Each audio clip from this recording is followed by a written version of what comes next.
So guys, when you come to Turkey and when you see people stopping by, looking at the bulldozer, it's okay. It's okay. It's normal. Let's sing a song full of hope, full of pain.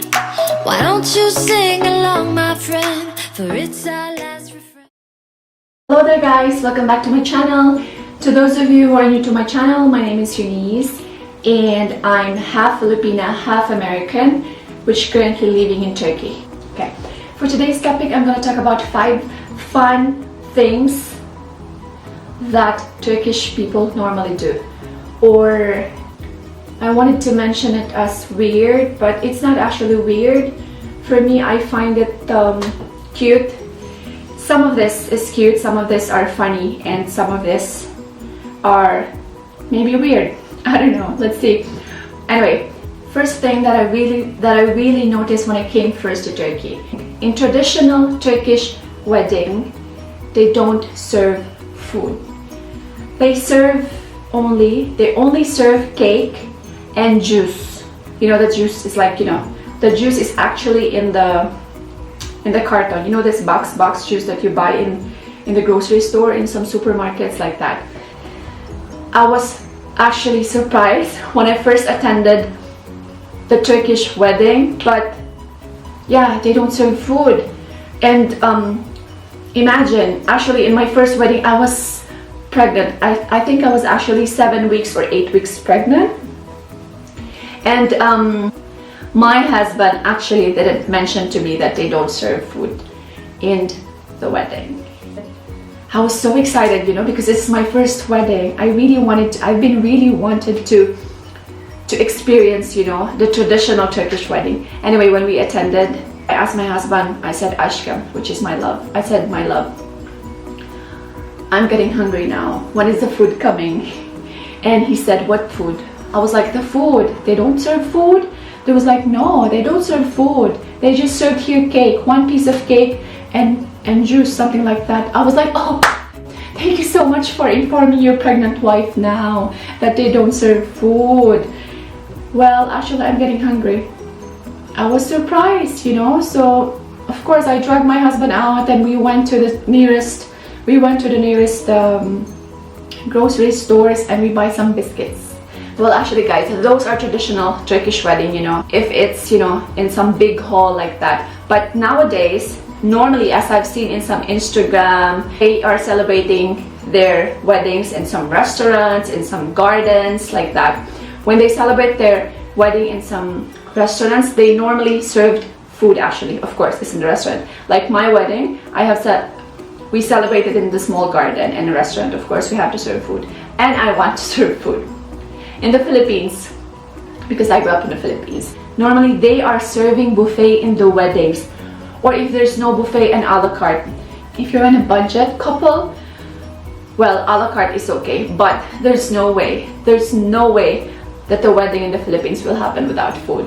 Anyway, that's it. So guys, when you planning to attend a Turkish wedding, or when you're invited to a Turkish wedding, if it's a traditional Turkish wedding in a big hall in the provinces, make sure to bring your food. At least bring something, biscuit, something to put in your mouth, especially if you're pregnant or especially if you have a kids with you.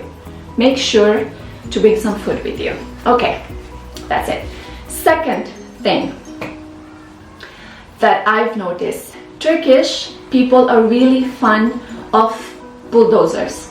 Yes, Turkish people are really fond of bulldozers. When you walk in the streets and there's a construction sites going on, you will notice and observe the Turkish people. They will really stop and stare, not look. They will stare. You can see in their faces that they are really amazed of what is happening. They love construction site. They just a fan of construction site. Isn't it cute? They're just a fan of construction site, and they're just a fan of bulldozer. Anywhere you go, even just in the streets, when you're in the streets or when you're in the park, when you see a bulldozer passing by, they will really, turn their head. It's like, bulldozers here. In some country, Mercedes-Benz, some Jaguar is a head turner, but in Turkey, bulldozer is their head turner. So guys, when you come to Turkey And when you see people stopping by, looking at the bulldozer, it's okay. It's okay. It's normal. The third thing that I've noticed is when you have a baby, they actually don't say good things to your baby. I mean, in some other countries, or at least in my country, in the Philippines, they always say good things about the baby. But here in Turkey, don't be surprised when a Turkish woman or any Turkish people came to you and they said to your baby, oh, what an ugly baby. It's actually normal. Instead of saying, what a cute baby, or what a pretty baby, your baby's so beautiful, they normally say, your baby is so ugly, something like that. But it's actually normal, because Turkish people really believed in bad eye.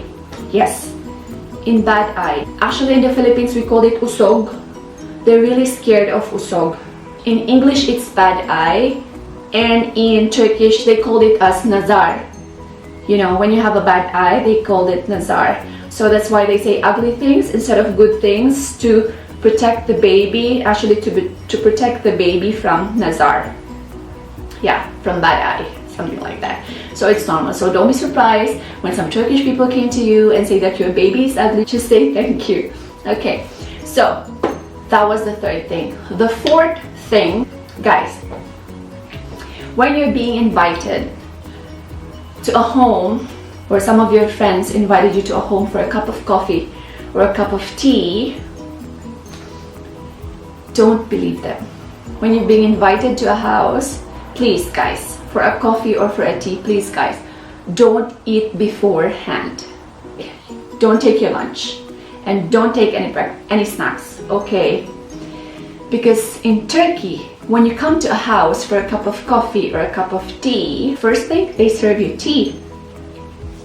Second, oh, would you like to have a cup of coffee? Okay, they serve you coffee. And then after that, of course, they will serve you sweet.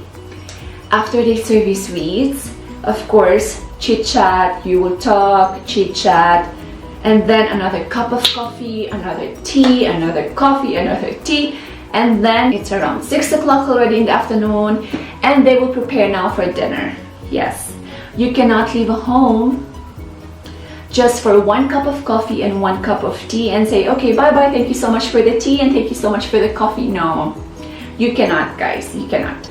The owner of the house will feel bad. I'm sure the owner of the house will feel bad. So you have to wait. And then, here comes the dinner. Yes, they will serve dinner and you cannot say no. You have to say yes. It's a shame if you say no. It's ayıp for them. Ayıp in Turkish and shame in English, you know.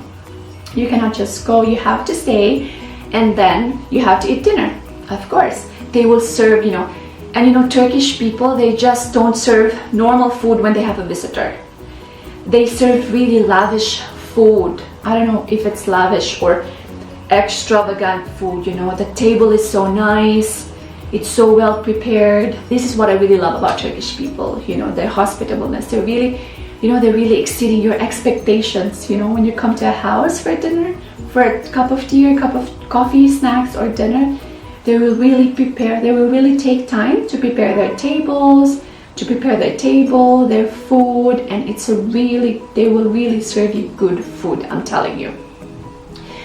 You will really get full, like real full, because you will not leave that house or that table without getting like this full, I'm telling you. And after dinner, you cannot just go and say bye-bye, thank you for the dinner. Of course, it's also a shame. You have to stay again a little bit, you have to drink chai, tea, you have to drink coffee and chit-chat a little bit, and then tea, and then cup of coffee until it reaches around 10, 11 o'clock. Then you can say bye-bye. Then you can say thank you so much, it's time to go home now. Like that.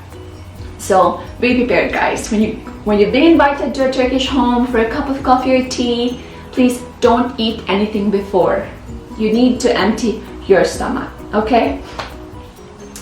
Okay, the last and final thing that I've noticed or I observed in Turkey or about Turkish people. Normally in Turkey, guys, they don't have small stores, you know, because in the Philippines there's so many stores. We call it tindahan. There's so many, you know, every corner of the streets there's a store, there's a small store. But here, their store here, it's like a grocery store already in the Philippines. It's still, it's not like, you know, it's not like in the Philippines. Anyway, when you go out in the streets, Turkish people, they always dressed up.